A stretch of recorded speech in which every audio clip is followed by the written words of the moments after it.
കൺഫ്യൂഷനും ഇല്ലാതെ സ്വർഗം പറഞ്ഞു, ജോഷുവ ഇനിയും ജനത്തെ നയിച്ചോളും.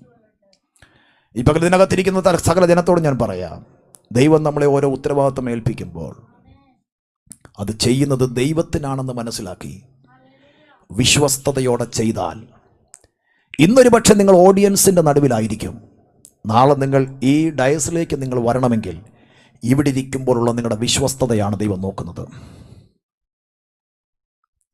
വചനം പറയുന്നുണ്ട്, നിങ്ങൾ ചെയ്യുന്നതൊക്കെയും മനുഷ്യർക്കല്ല, കർത്താവിനെന്ന പോലെ മനസ്സോടെ ചെയ്യണം.